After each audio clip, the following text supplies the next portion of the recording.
Hey there, Julia here. Today, very excited to talk about last week's 6 pen and ink pairs and ink up new pens today. It's been very exciting to know that I'm inking up some new pens, but just not knowing or just even having a clue about what's happening. So let's go ahead and get started. Definitely check out last week's 30 Inks 30 Days video if you are lost here. But here are the pen and ink pairings for week 2. The prompts were for the pens, never been inked, or only one time, but all of these pens have never been inked. And then they had to be inked with Ferris Wheel Press ink. So for my writing samples here, I tossed the Taylor Swift lyrics this time and went with transcribing The Little Prince, which I've never read. So this was a way to read it and also use my pen and inks. So the first one was the Esterbrook SD Coffee Monsters co-collaboration inked with Ferris Wheel Press, Age of Aurum. It was okay. I feel like there is a better pen and ink match out there. I was not able to get that nib worked on at the Chicago Pen Show, so it is still a medium, and for some reason I usually love Esterbrook nibs. I don't love the nib. In this pen, it definitely needs some work. So this one scored not terribly low. Yeah, it did actually. A 3, it's kind of like middle of the road. A 3 for the pen, a 3 for the ink, a 6 altogether. The next one was the Banu Euphoria Pink Guava, and this one was inked up with Ferris Wheel Press Sugar and Spite. It had a broad nib, as you can see here. And even though it was one of my least used pens of the week, it was up there as far as favorite. I just thought the color match was really nice. The shimmer that came out of this broad nib, sometimes I was just like, so good. But it was just a little hard to use in my planner, in my 5-year journal, just a little bit harder to use because most of my planners and journals have a 5mm grid space or lower. So this is like the max space that I have in just about anything that I'm writing on. So for this, I gave the pen a 3, mostly just because of the functionality. In my case, the ink a 3.5.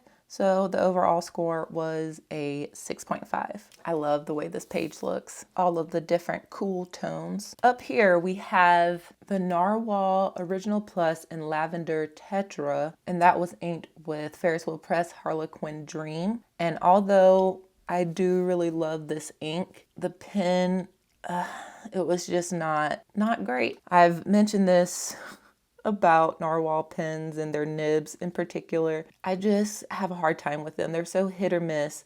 And I was thinking that the coated ones I liked better, but this pen did have a coated nib and I still just did not enjoy the writing experience. I know that some people love them, and so I have decided to get this pen ready to sell. So I mean, that's what's helpful about this process as well, is just figuring out what I have in my collection that I actually really love and ones that I could definitely live without. So for the pen, I gave it a 1.5. The ink, I gave a 3, so the overall was a 4.5 here. This next one was the Pelikan N200 in the golden lapis color, and it's inked with Ferris Wheel Press Blue Revelry. I really enjoyed this one as well. Pretty much the same story as the Banu with the broad nib. I didn't use it as much just because of my planner and journal situation, but every time I did, I really enjoyed the shading in this. It's just really nice. The pen was comfortable,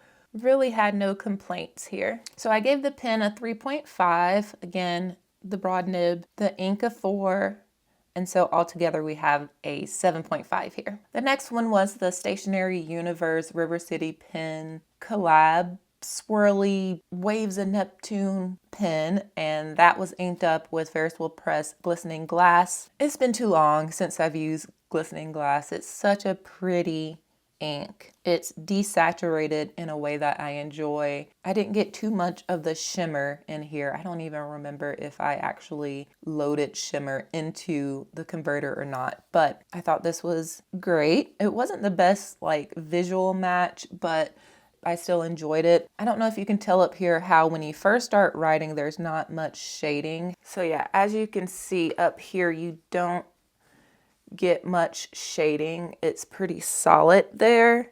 And then as you go down, we have more contrast in the letters, some of that light and dark.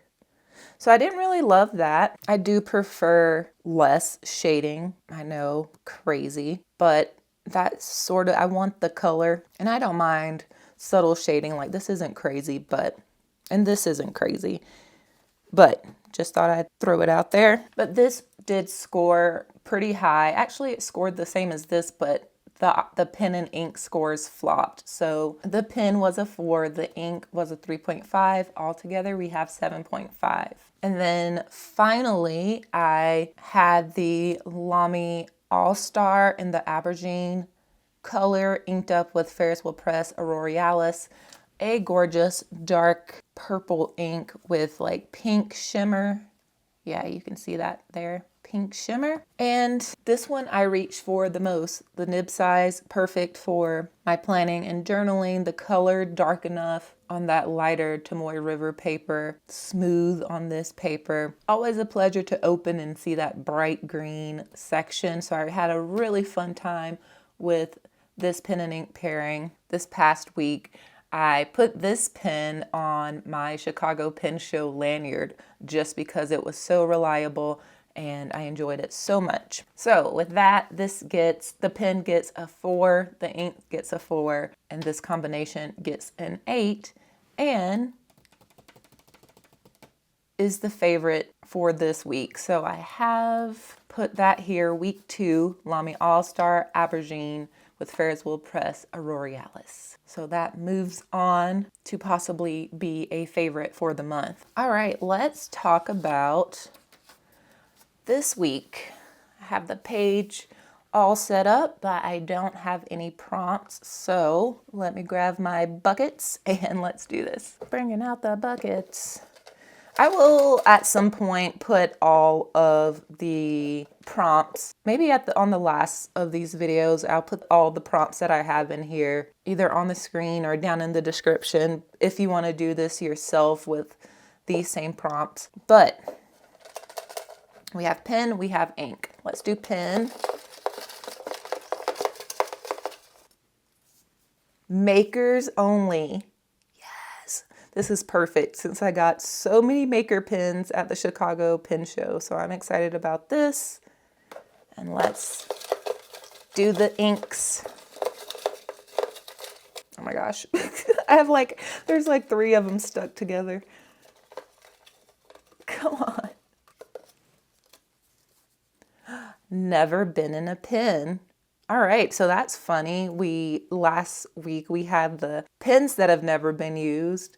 This week we have the inks that have never been used, and I'm sure I have way more inks that have never been in a pen than pens that have never been inked. So this is going to be a fun one. Makers only, never been in a pen. Let me go figure this out, and we will get all inked, and I'll be right back. All right, I am back, and I have 6 new pens and inks ready to go, matching makers only and inks that have never been in a pen. Most of these are brand new pens, so we're a little bit double dipping. A lot of these pens have never been used as well, with one exception. So the first one that I chose is this Mayfair pens. This is the Cotton Candy Abalone, and I have this inked up with Teranishi Innocent Mauve, which I got from Alexandra in Chicago as well. Beautiful purpley mauve color. And I actually have the mini stub installed in the Mayfair pens. Noldor is the model for the pen, but let's get this swatched.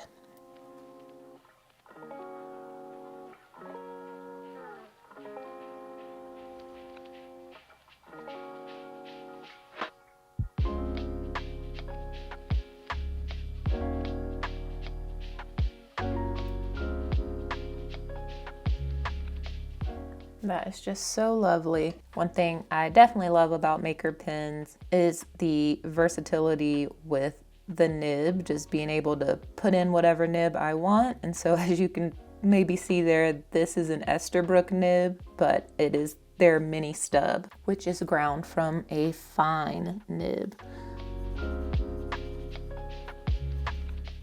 We're gonna be good.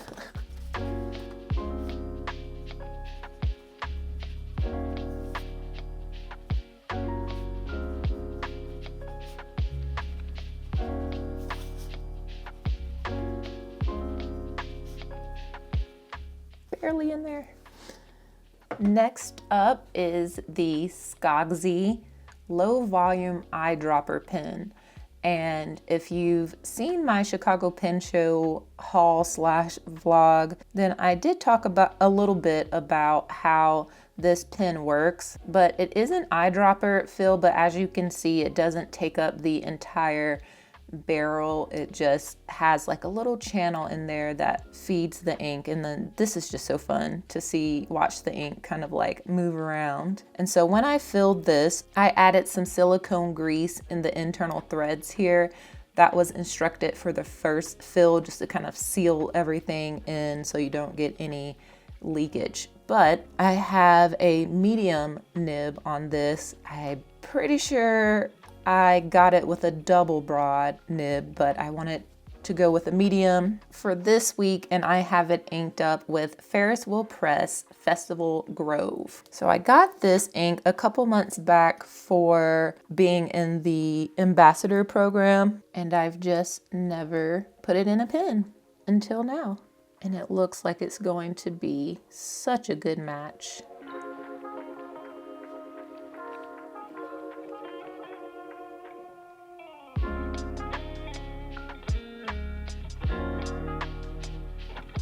Kind of post, it's a little long with the post. Again, we're gonna be good. Wow.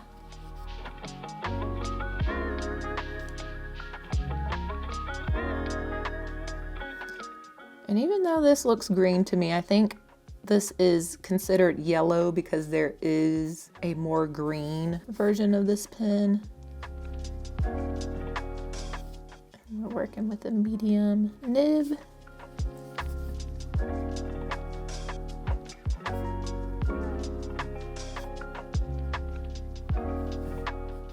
Yeah, this is lovely. Minus me pretty much smearing the ink up top. That's so fun. Next up, we have this beautiful Ursa pen from White Bear Pens. This was one of my first stops at the Chicago Pen Show, and I was super excited to pick this one up. I don't know the name of the blank or anything, so I've just been calling it Mermaid. So we're gonna go with that. I left the original medium nib on here with the White Bear logo. There it goes. But I have this inked up with an Inkvent 2024 sample, and this is called Mint Twist.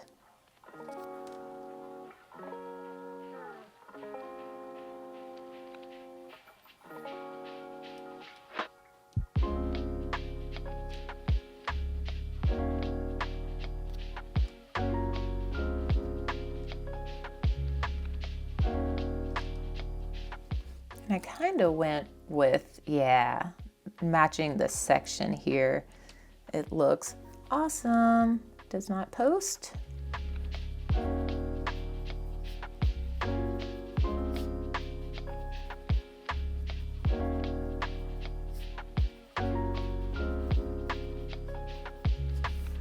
Super comfortable in the hand, and look how mesmerizing that resin is. Ooh, this would have been a good match for this as well.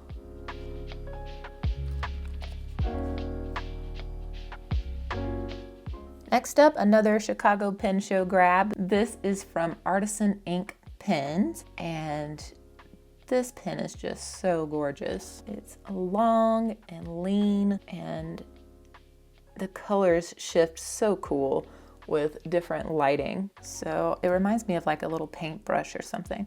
But anyways, I have this inked up with Colorverse Blue Green Snake, which I do believe this one doesn't have the shimmer in it. This one is their 2025 ink of the year, pretty sure. But I got this in a sample from pen friend Jamie. I don't know how I'm remembering that, like who I get ink samples from, because other than in my ink journal here, I really don't document who I get them from. I feel like I maybe should, but I love putting an extra load on my brain. Okay.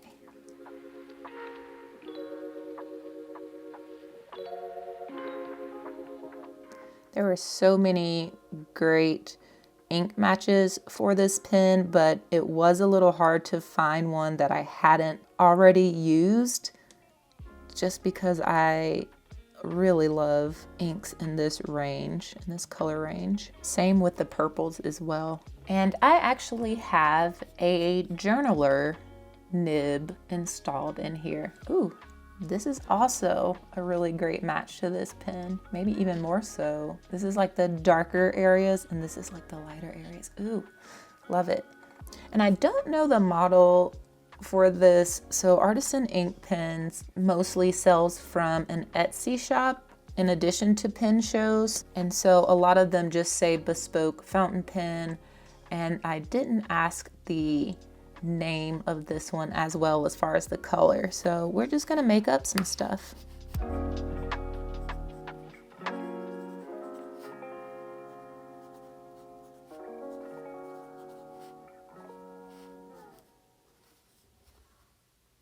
I'm gonna say the bespoke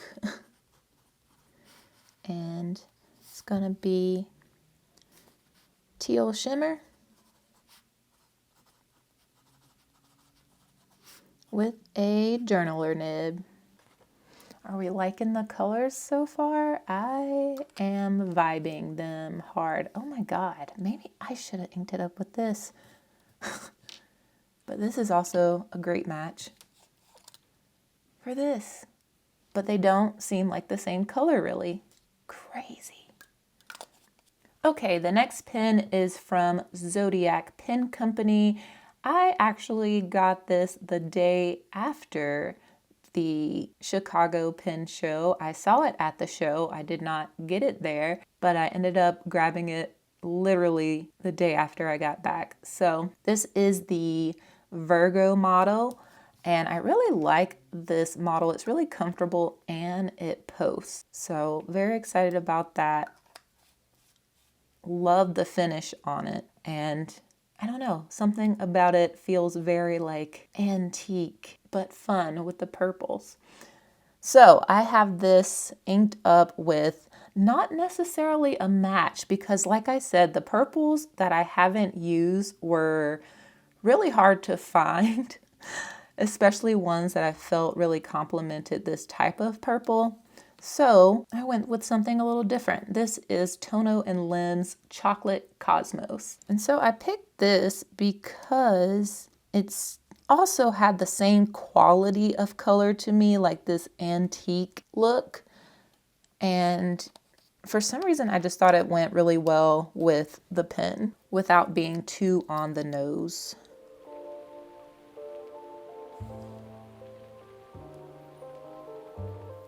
This is just a gorgeous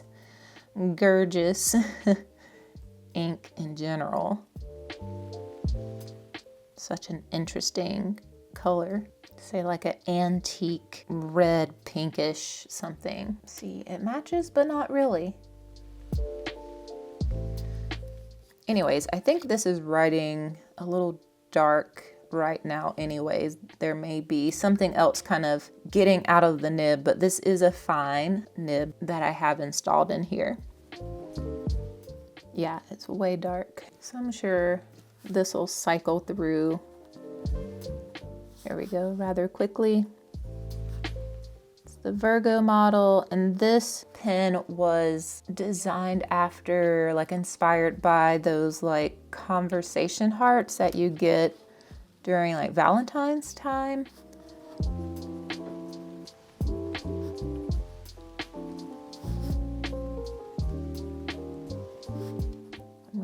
fine nib in here. Gorgeous.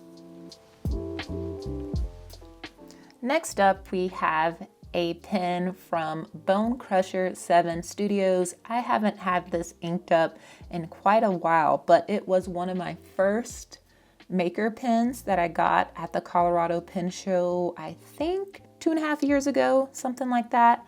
But love this pen. It is large, so definitely doesn't need to be posted. And I also have another maker's nib on it right now.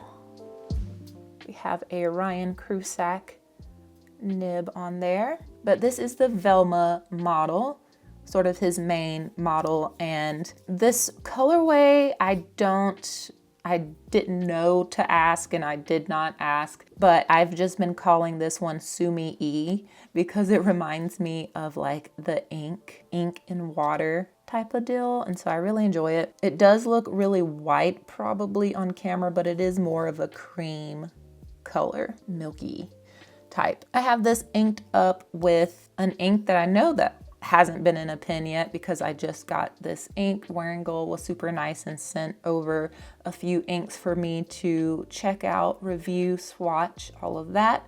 And I got to pick. And so I picked this interesting rusty orange color. It has shimmer in it as well. And also like it has purple shimmer, and it's just an interesting type of color, especially when swatched. So let's check it out.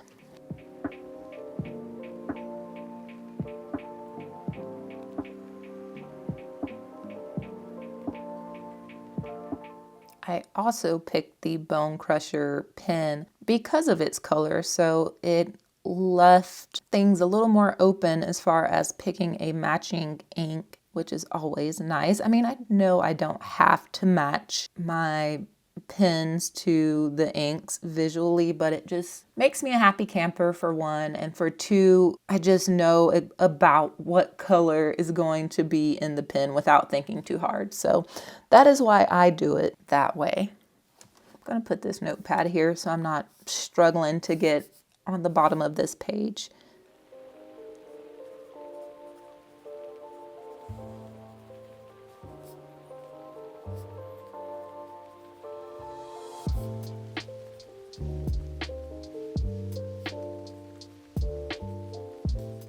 I have a feeling this ink you will see again in autumn because, man, it's giving fall vibes, but with a little fun. See that little lavender shimmer happening in there? I really love this color palette, and I love all these colors with this pen.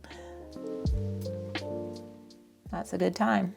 Okay, I'm gonna let this dry down, but in the meantime, we'll put a piece of blotter paper there. We'll get back to our ink grid in progress here. So we have Innocent Mauve by Teranishi.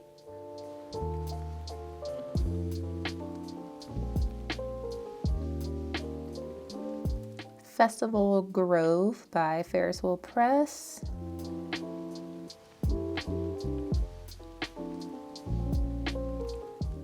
Diamine Mint Twist.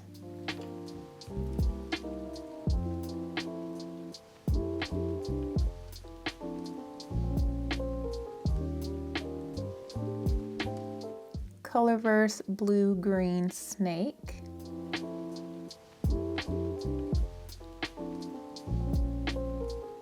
Tono and Limbs Chocolate Cosmos.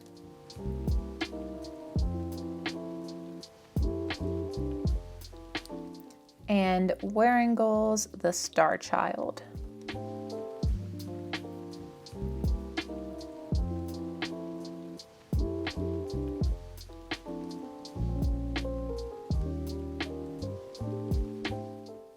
I love all of these so far. All of these ink colors together are so pretty. Okay, we are looking mostly ready to go here. So we have the Mayfair pens matched up with Teranishi Innocent Mauve. There it goes right there, that match. Gorgeous. The Skogsy low volume eyedropper in yellow, paired up with Ferris Wheel Press Festival Grove. The White Bear Pens Ursa model in this mermaid resin paired up with Diamine Mint Twist. The Artisan Ink Pens fountain pen paired up with Colorverse Blue Green Snake. The Zodiac Pens Virgo model with the Conversation Hearts resin paired up with Tono and Limbs Chocolate Cosmos. Please tell me you see what I see here, that it kind of goes. And then the Bone Crusher 7 Velma model in the Sumi E colorway paired up with Wearing Gold the Star Child. I definitely have high hopes for the pens and inks this week. I feel like this is the battle of the makers. Though it was really hard to not include some other makers as well. I just have so much respect and love for them all. But let me know which one you think will be my favorite pen and ink match. I feel like this one's gonna be hard. Look at these colors. But yeah, let me know. Be sure to subscribe so you don't miss the next 30 Inks 30 Days video. Thank you so much for watching this one, and I'll see you guys next week.